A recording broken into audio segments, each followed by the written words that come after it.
Taingeart an Jean, the Taisbeanadh is Gille-Chrìost as an dòigh seachad Taisbeanadh an dòigh Gaelic is bhruidhinn agus díreach you could sort of co-hex it on because on sgrìobh sin agus cuid na rinn in the stage. So okay.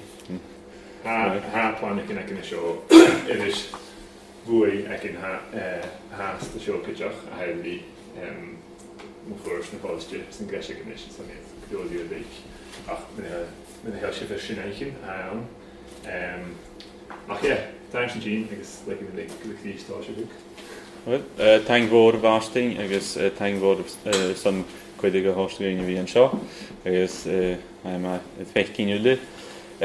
Mas táisiigh mí insi me gréibh comí stoch go cúidíh éolach orm ach sé olannach PhD an an donéitin ha mé an réine Celtis agus sanna san Eilein Sgitheanaich the Isle of Man a ha mé bh hús so get na hána alappe ná sa réaltacht sa ha mé sanna áte a Eilein beg a Chaidh a cànain agus ag a bheith eolas cànain a bheochú cúteach so sé sin ha gan brosnachúg sa go persanta a bhí eolach na ha a chawl na ha cànain a lagachúg agus a críanúig an na cársnach agus stoch an dòigh na hawn rudan a hiúndach na bhuas bhíide.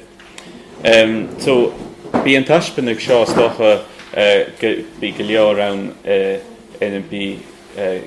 in bishop gemail ra ach héitin tréim coú.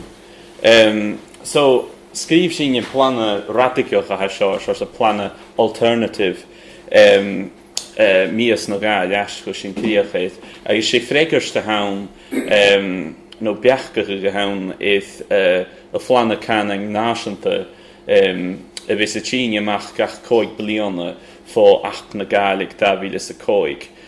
So hánig an tresah Plana cànain náisianta amach an bliana sa Giblan ha misneachd.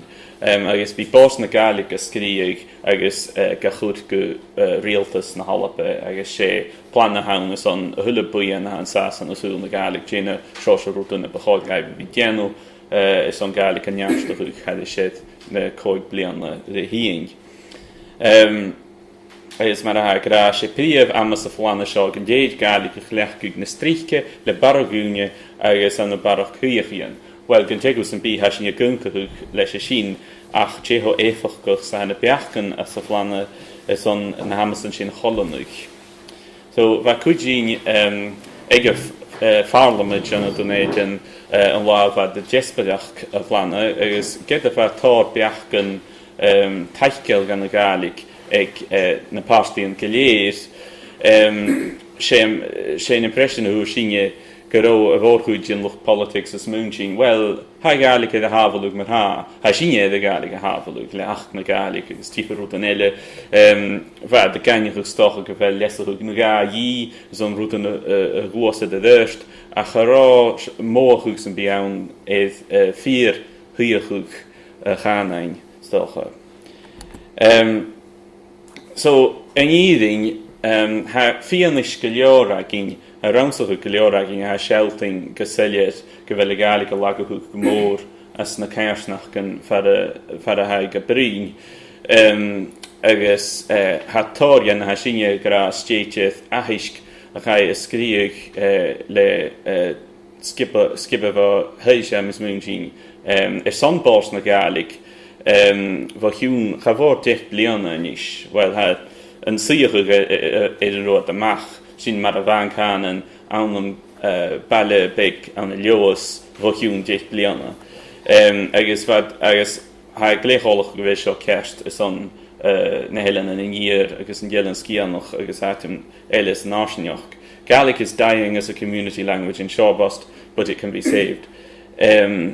So, bheit a gra get a ha Joe Yen go leor a measc na háirsnach is on the Gaelic.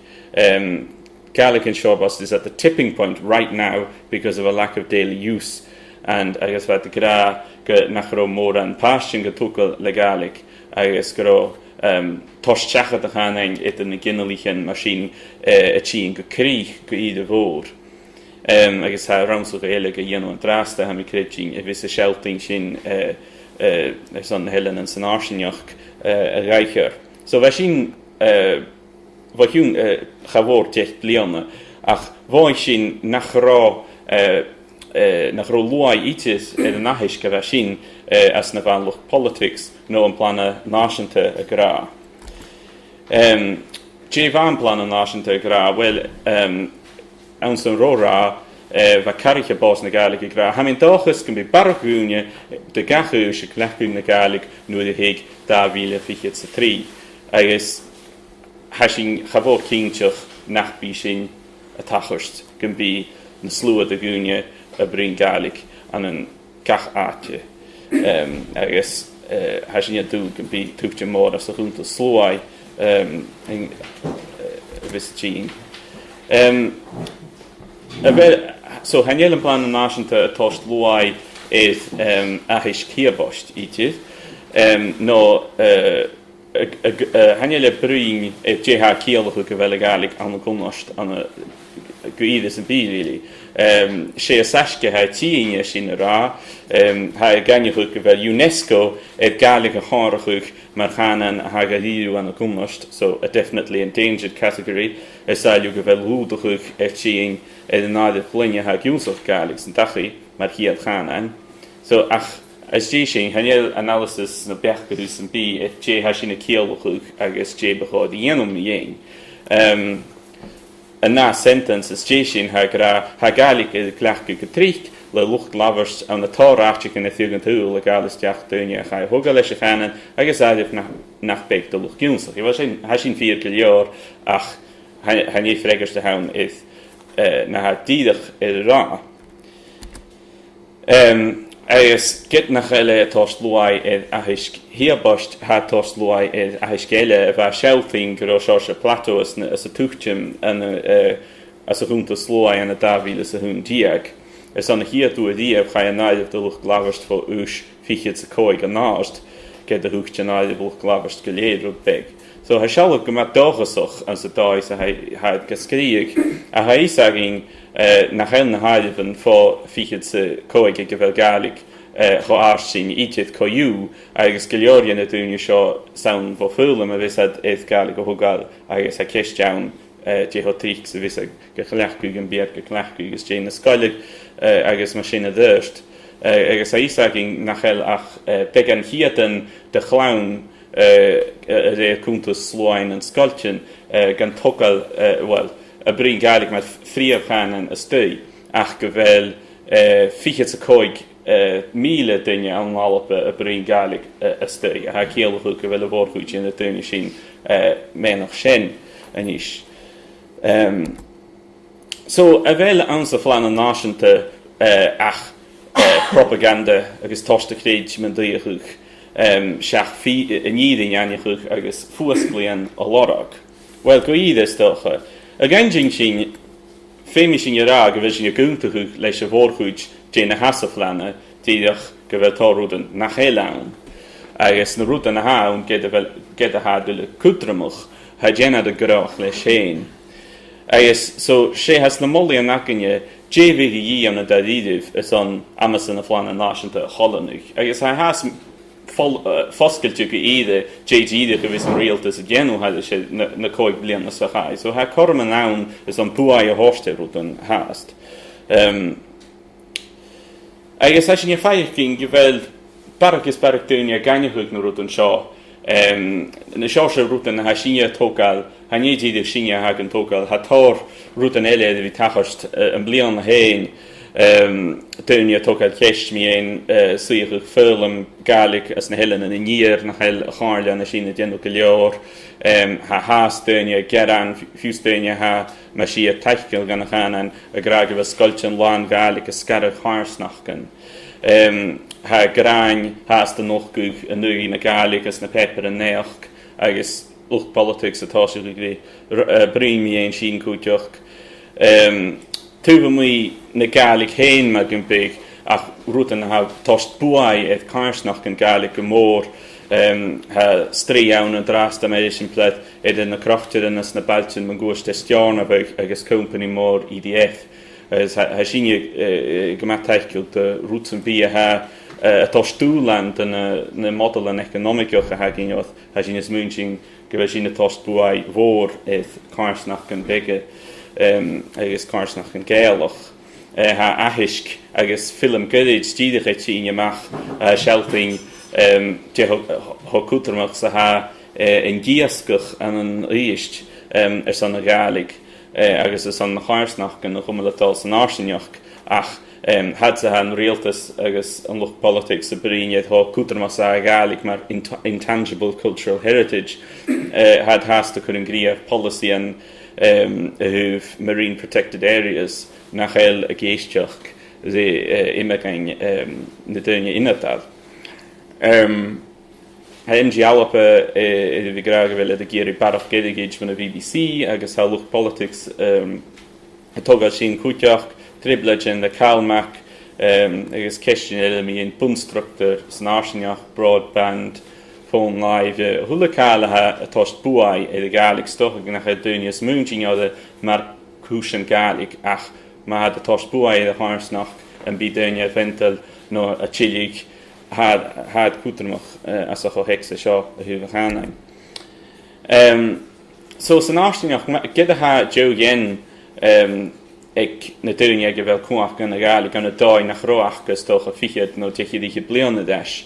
Chanéal ainechu nó móchu gaun had a sinne gaich gine cho 4 eigineach sa ha an suiachuch. So ha sinne is múntin go bhfuil sin féimach ag gachiide an lucht politics duine an na buinen, duine na carsnachgan, barach móchi in tuiachuch, barach ferag mé éon nátachost agus barach cavag an a bhí a lorog fuascléan.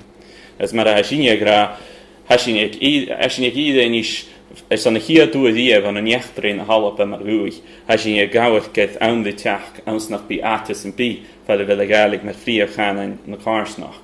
Agus gide vis a Gaelic an tegú a marsing an na cruú a choragin, féimi sin bhí jesperach té hasin na cialachuch an na dadídig.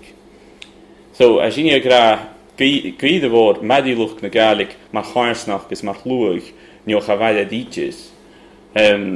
Agus ha sinne gra go bhfuil ualich an moralta an stát, agus ornjule gus genno cínteach go madluch na Gaelic beo mar vinslúig túsanach an Alapa. Hanile go leor a bhí a brín mar nach bigas a Gaelic ar cursachad nó skill ag dúine fallé, nó roin ag dúine fallé ó ha ag an dúine sin an na Gaelic le bha teich go leor ann nó big an teich i coú a hanil sin a smún sin a chús mar chuspa carsnach, mar chuspa collective mar big.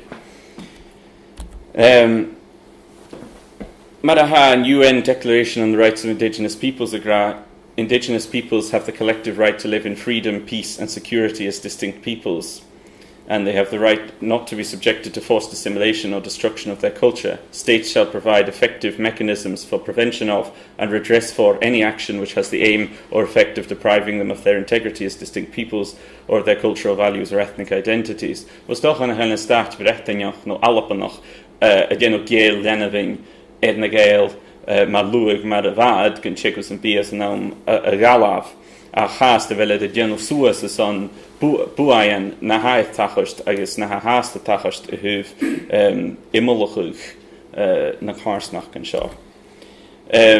Ha sinne a grabhút go má láidis na ha tachost go dolucht na Gaelic had sin a lín sin agus chun an láin dú go rééis scris cíní cultural nó cultural genocide a ha sin.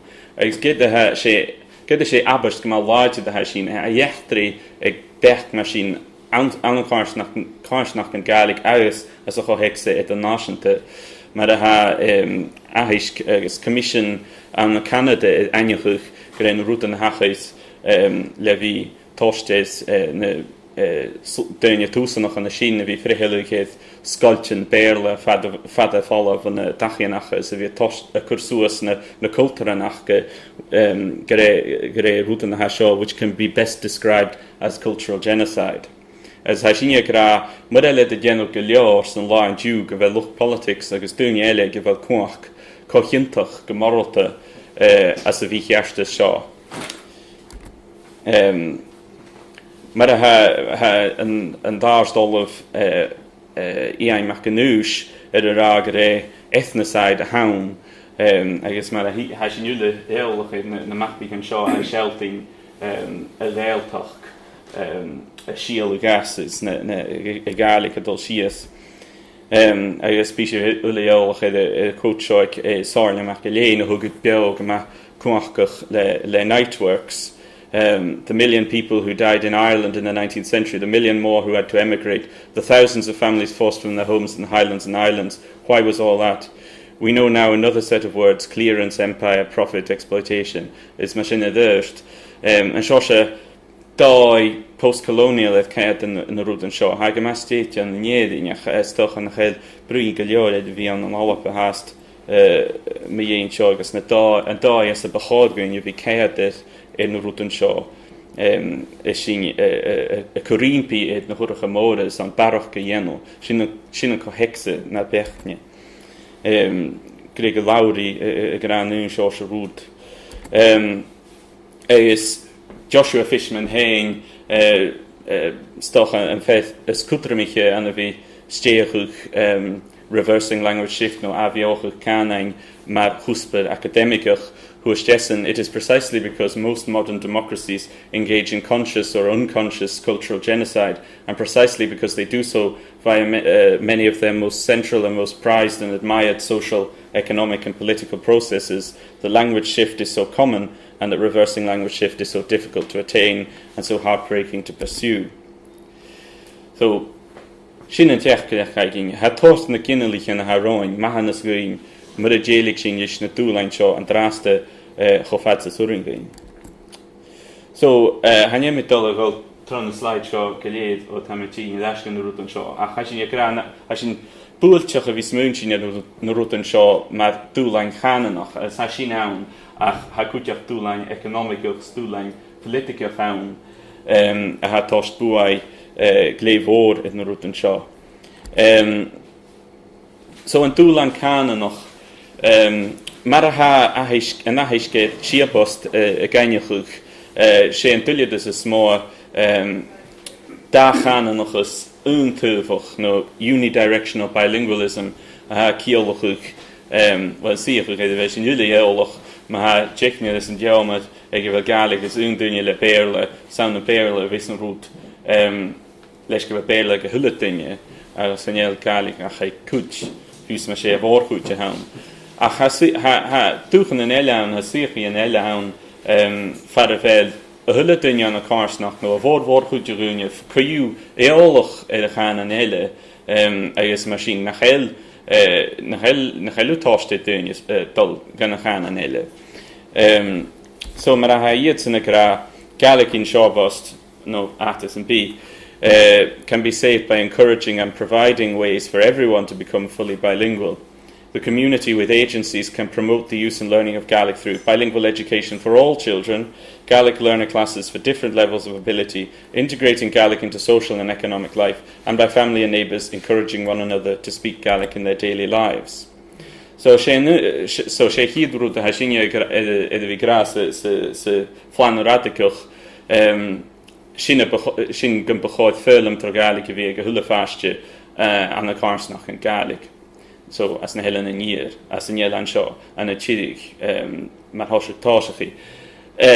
Ha seo go mar comspadeach an alape agus haine dul a bhríon cús éad cimar a rugiimiid sin ach sé an dúibh a hagin is an rá seo. Na big sin anna darídig mé an Gaelic go chumalatá an na cársnach an Gaelic, déanú rud an na big í agus déanú rud an a chaí dhéanú, get a bhán na hún triblaid an na nacht an eile. Agus seach a bhí brín fad an dúil mé dhéon róin a fárant ó ha bhuanig sin an daragameid a ha sin go furaste behoigain a bhí brín iad cáid a fáiste iad filantach iad Gaelic mar skill, mar fríomh skill a ha riachtanach agus cútramach an a cársnach Gaelic mar a ha béirle an na átas a bí. Ha bhí méid a cumáil béirlen a maths fach léin, so carsonna ha clown fast suas an a cársnach an Gaelic as hast fagan na scoil gun Gaelic agus han arga mit seo go déanú an draste as a chumadí go má éfachcuch le buin an cànain. Agus an páistin in na chumadí ha thula scoil idir bhí travéin na cumadis son chahór daiche bliana inis. Agus nuúrút as a gaeltacht an an éirin, so han éhrút cho cracte fa das a haseáin a dadídig.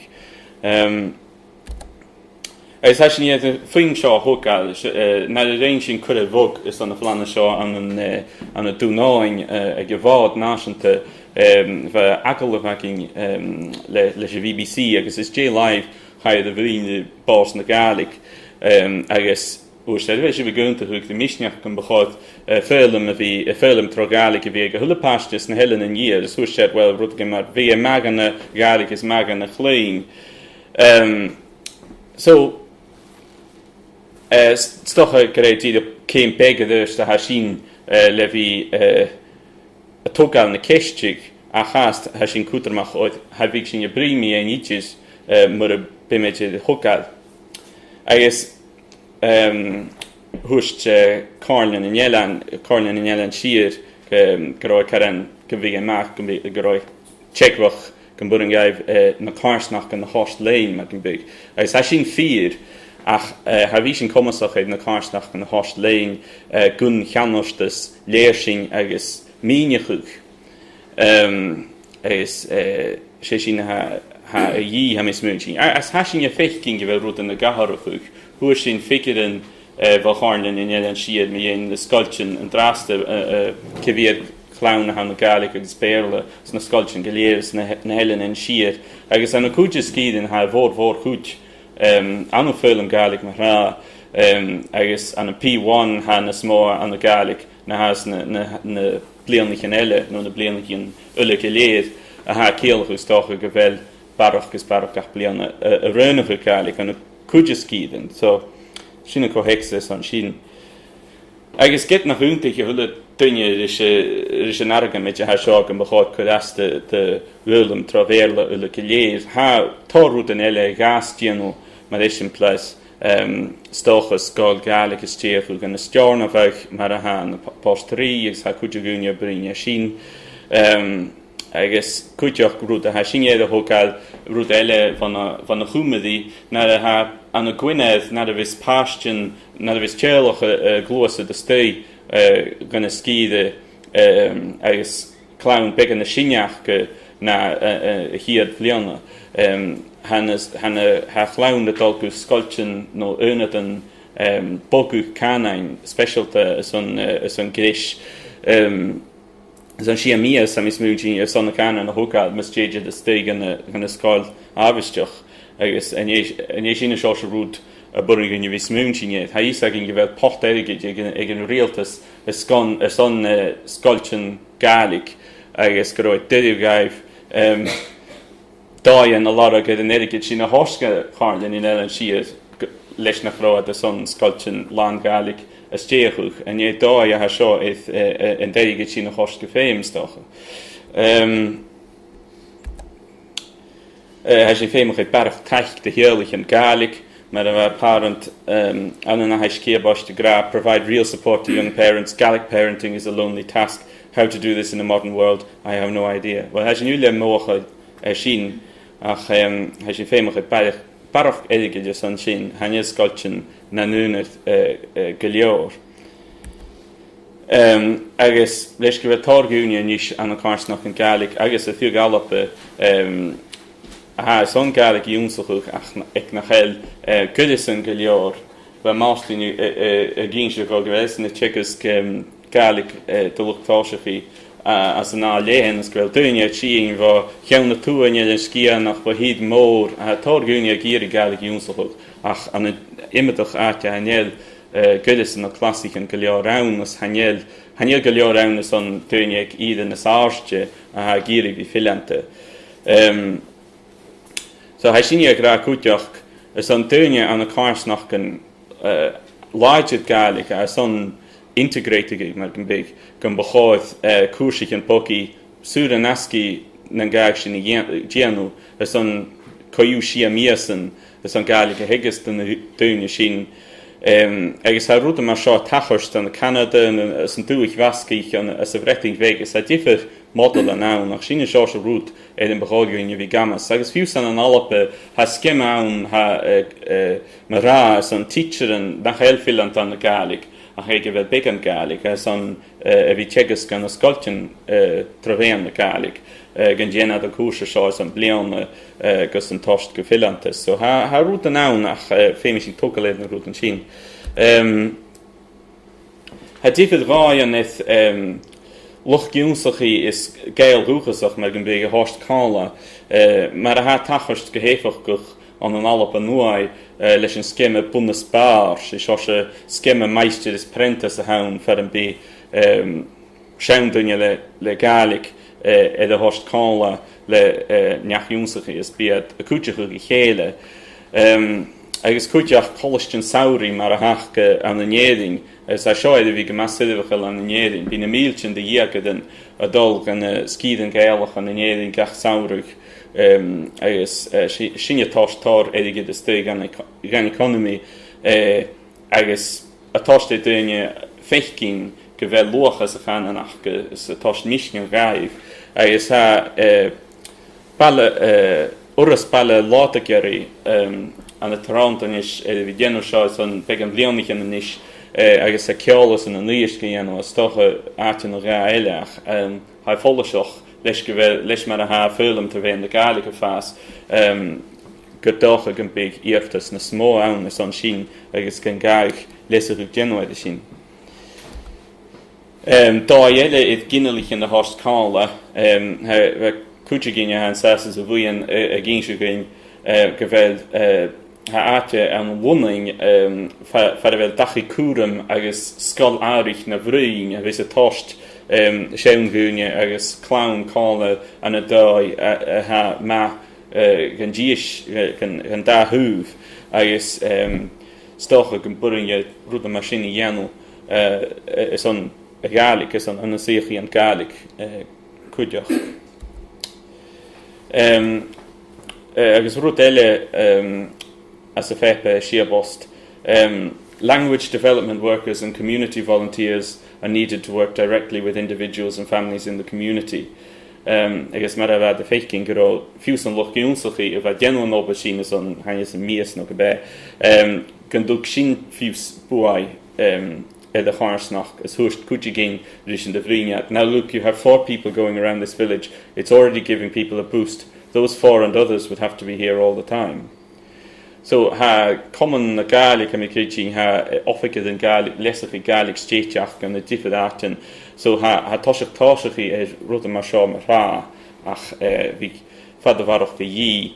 Agus inad an cànain ha sin gema cútamach cúteach. Ha sin fechtin croch siliad an nuist gohogal an drásta, so a mata lans an na háin seo an náte dúchail géalach agus cúideachas na bailtin móra ha plannichin an an níis agus an a dúnéidir ha imerstin an is an inad cànain. Ní sé ha uirsta sé de bhí ann as na plannichin cànain náisianta an a bhí a gainechuch barach go bhfuil an céil seo idir ceistin economicach agus a cànain agus cáirsnach gan a gléigh. So ha sin a fáilteach sin agus a gúntaach go túr. Gym féim sin spianú gasú a háist na cáirsnach gan eile noch is dúchail Gaelic gus an áigdí a gléigh agus a haring agus go bhfuil a Gaelic cútarmach an a nimmeadach dáis an an economy ach cúteach go bhfuil tost misneachd de gúne agus gan brosnach an a dáis ha tost togal gan cáirsnach go léis.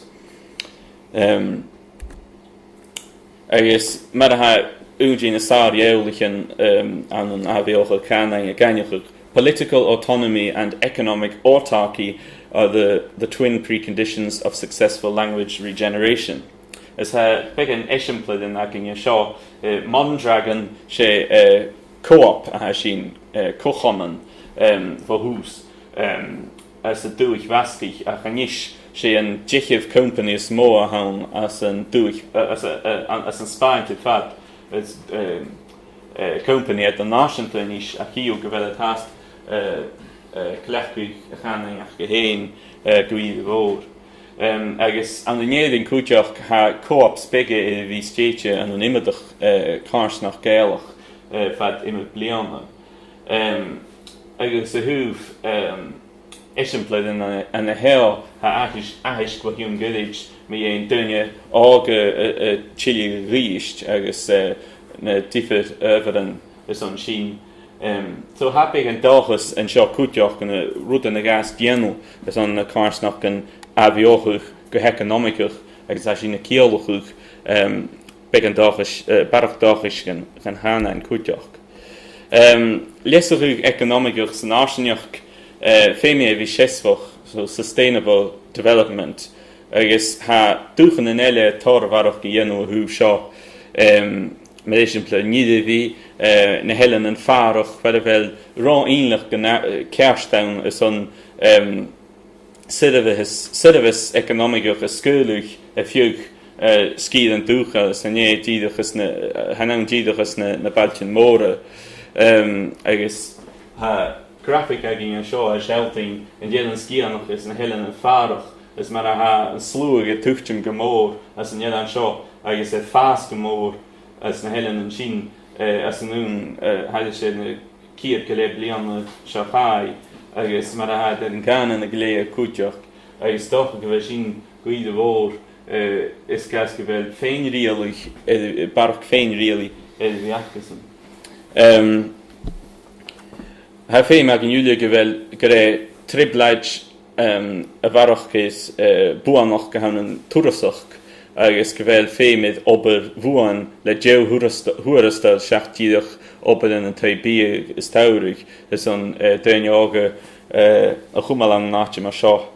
Ha differation blin de gníomhachas an úra a gaag stéchuch agus isimplas léite cútarmach cúteach mar a Sabhal Mòr Ostaig agus Eilein Sgitheanaich agus differúdan cútaise vision economy agus a cháirsnach gan na seo. Barach prentasach gan agus tréinigh agus gan bíiad san trabhéan na Gaelic agus ma ha Taisbeanadh go bhíann bhacharlainn nó contracts bhacharlainn is van rialtas gan bacháid a bhí a chorímpi or Gaelic a chud ag Taisbeanadh gramachan is an Radaigeach sin éin. So ha differ rútan ha differ cealich an ann a dún stú seo agus a Gaelic agus fadavarach a gaag dianú. So Taisbeanadh agus is féidir ha éis ag an Júlia go bhfuil tribleid an goharid as an Eilein Sgitheanaich le Taisbeanadh is ga fás an Airbnb agus mar sin a dúirt nach a regulation go leor ann agus a seo scoil go níos an helen an níir a bhfuil turasach a fás go mór ach a sin féin amach go bhfuil cóig ciad tuí fallúas na helen an tíir an dorásta ach ha rút an ann a ha tachast an náte eile mar isimpla is a chárn agus is a chumadí ha a carlin inadal ag tá se go géad císin a thugáil tuí an saoirí agus cúideach as a chumadí rudíintseach hánig stoig go hiún gilid a níos féimi mesúg buaid a cànain a bhí mar fáiste tosteachad cead planaí is an lesach tain. So ha sin go bhí tost buaid gnáid an cúideach agus a lesach lu an fédain san áisineach bhí sé uileáach a sin goí bhór. Has sin a gúnta go le MG Alapa agus ha consensus an níis gan féim fadavarach úd in na híide de stú úr a bhí at BBC Alapa agus gan bíg sin na céalachu barach éigeid barach obrichan.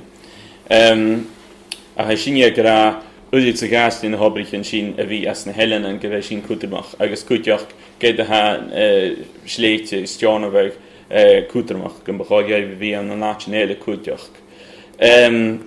Agus ha MG Alapa agus an rialtas na Alapa gra go bhfuil ualach in the BBC barach éigeid a hás seachad ach leis go bhfuil ualach orasan leis go bhfuil ualach in an rialtas is san a Gaelic go chumal adal agus is san na cáirsnach an seo chumal adal féimi sin Gille-Chrìost nach bíad san a chuide go túr the BBC nó duine san biele agus go bhfuil iad san na tost teachad barach airigid cúideach. Agus gin teú ha féim is devolution a thuh cruúlaigh a galape agus mar a ha táirgúine an as a glúas a cànain as a thumadí a gargamid cúideach an sin. Is an bléile príomh office bhás na Gaelic carson na puring a bhí as an Eilein Sgitheanaich nó as na Helen a níir. Thug mí luail seo na betráide a hánig amach mé an íascach agus a film maithe dul na dhuibh agus ha an náte chur a gine nedalíon ach ha big an fallichte ach ma héh si gréimid bhling gin céadach sih i sin Gille-Chrìost MacGill-Eòin agus chuide ginne coltha gúnéidean a bhain sas na sin agus hánig íasan chun na gúnaí. Fishing plays a fundamentally unique role in the transmission and maintenance of the Gaelic language. The cultural and linguistic values tied to fishing have thus far been absent from the debate about fisheries management, despite both European and Scottish legal requirements to take them into account. So tór achtanán fad a bheith an rialtas nó puoin eile a gra ó sin taithceil gan na Gaelic a chanéil seo sa sealúch farsin ag cimar a ha rútan céaltar a chéile.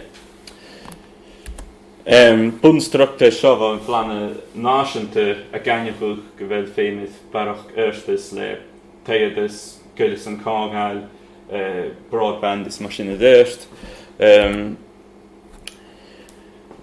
Cist a chaidh chud áin go tríoch go tá détha seo a céalachu a thuh cosc éigeid poblach coas a hiigh an éigeid, ma ha sin i géirí barach éigeid, bh ha sin fír, ha sin a grá sin. A ha cúteach go héicsa nas lenne ann go bhfuil austerity a bhí dul fa imimeach blianana a níos agus an scían imolach dúchail burinne rá is an líntin. A cha céhéad amachchas na cóid pástaíon an Holyrood a nuí austerity ha bhús rialtas Westminster gra go bhfuil críocha austerity a níos ach ma ha bríine barach éigeid is an rúts an bí féimis sin déanú cínteach go bheith sin déanú na hargamid is an barach éigeid gan na Gaelic agus gan na cháirsnach gan Gaelic. Agus cúteach ce a ha dúine chuide is Carlin in Eilein Siar na Carlin eile go tríoch. Féimis sin céinecha go é Carlin in Eilein Siar a cháirle a thuad na gearaíon bhá an an alape haidir sin na teich bliana as a chaid. Chafór tichiríchiad amachchas a chiad, a é figur an rialta séin, a chané sin a clínsin sin cha trich as na jespetan. Agus policy in a son an boch pro-poor policies an bríarachas béir le hán. So rúta na ha gamas is duine ag na chail uile de géige a chúteach me social benefits is mar sin a d'irt. Cha an gearach dá údit na smó an a policy is an bersteach, so sin rutan eile ha mag an hula duine stoch haní ddíidech na duine a spochke. Is féimis sin céineach nach eile bhórchuid de géigid Gaelic falléh a chosk eile. Hatar éigeid ha dola stoi go bhí cuideach na cáirsnach an Gaelach na heil son na Gaelic fallé a haile tost buai éidir Gaelic agus ha dá a ná an cuaichin a háiste stoi is an déanú cínteach gon bí buai na seár ag cosca hán mar rá éidir Gaelic. Agus bachódstácha rialte bhí ann gan déad a thula policy a bheits a réad na buai a hiige éidir cànain. Agus ha buai an méidechin a multiplier effects ag táiríonn na rútan seo. Hané sin tíadach a coscéad igid nó a cawla igid le bhí go choscéad i Gaelic. Ha tost buai is na cáirsnach. Ha bhíg na Eilein Sgitheanaich nó an Eilein Sgitheanaich bhí an suíochuch fatan am a bhísan mud a bíbí salap is réidirn an Gael agus na company an magúastad a mar sin pleit a tost dúine túrastal mé nach má istí gan na cháirsnach nó a dheisgan na cháirsnach agus a bhuaid a hachgasan is company an eiles rúdan eiles a cháirsnach. Agus féimis sin céineach go bhfuil managed decline coscail cúteach. Bí an rialtas hast a cosc éigid carsnach an Gaelach. Ach, me sé díadach sean gúine head agad a ha gama dóchasach mé rútan ha tór coscan líb sin na húb sláinte íncín is mar sin a dúst seach carsnach a ha beáil agus láin spiúnach. Agus a bharach géit coscaid idir Gaelic, ha cúideach Gille-Chrìost déanú leis na structúr an hail mar ha, mar éis na planich an cànain a host go féim na seár, agus ha rob an bar mar éis an a donéidin na tór opad i dhéanú a sin bhaisiún gydig. Na diliad an politica, chan mi dul a bhrín cústa seo ach a sin a gra go bhfuil glós a láidid a miscan luaid a dhí, a thula cáil a thuair sin an súil na Gaelic, BBC Alapa fólam, ranna sin stocha lugan na crachtireach gus mar sin a dúst, hánig amach a strí, ach is an began líanach in a níos feiechu éidir bhí ann, bhfuil ha rút an acin a níos, ha pás na Gaelic acin mar sin a dúst, ha BBC Alapa acin, ha rút an began na seár níos, ach ha hást féimid strí, agus buin an strí nach Eilein Sgitheanaich éidigid poblach. So, sin a seo se páiste ha sin a féchcin de visneach, agus ha sin a dochas henne díadach misneach a tór buin an eile is an rút an seo hást go búl. Mar a mi tíadach éidir rá, ha diliad a saon le pás na Gaelic ha éidir an rialtas is an slúig, agus an nuring gaibh stocha bhí ró örstach. No, ma ha gohínas örstich na had féimach het fianis go bhfuil duine a géirí baroch, go bhfuil duine a géirí an puchtíad is an baroch. Agus mar el buin an strí ann idir dúbh mí a puchtúgus an seo a tost teachad ahiscin alternative a dégag déanú. Had lé goidibh de bhuian de chwango ma bás na Gaelic baroch go dhéanú. Agus ha áte annas an chwangos ma bás na Gaelic. Had cútramach ach ha áte an cúteach is an buin an Nioesimalach idir dúbh mí cúteach. En mi dul a bhrín cústa seo na smóa ach unge na diliad is an eile le bás na Gaelic hanéal cuach ceart achgus an Gille-Chrìost can be buin a lenting na policy an cànain ach go héin is a tór buin nach bí a déanú planich an Gaelic Egypt is a sin a gra gan féin cuach ceart a hosta bás na Gaelic agus cúteach an dáród brosnach agus sgrúdig a scarrig stoch an a dáhhuian at a dialicte a stoch a commission at cànain a hosta sté mar a hachke an anéring agus as a chumadi. Agus cúteach planich an Gaelic a liadachug gus an rein phríomhaideach go company an móra ha tosteachad séidir sin mar a ha an réaltas a tosteachad séidir sin réachtanach ha bú an móra bankichan rud an machine utilities ha a tosteachad séidir a ha thula duine chleachcuig a chanéal ualach san bí orsan rud san bí dhéanú a thuh na Gaelic mar eile a géirí. A rud na Gaile an sin ach so sé a chéiste vis duine a cúráin go trich an gabha Gaelic sábhaluch a bheith dácha saon ach ha sin is mún sin stocha go ré chéist cear a sin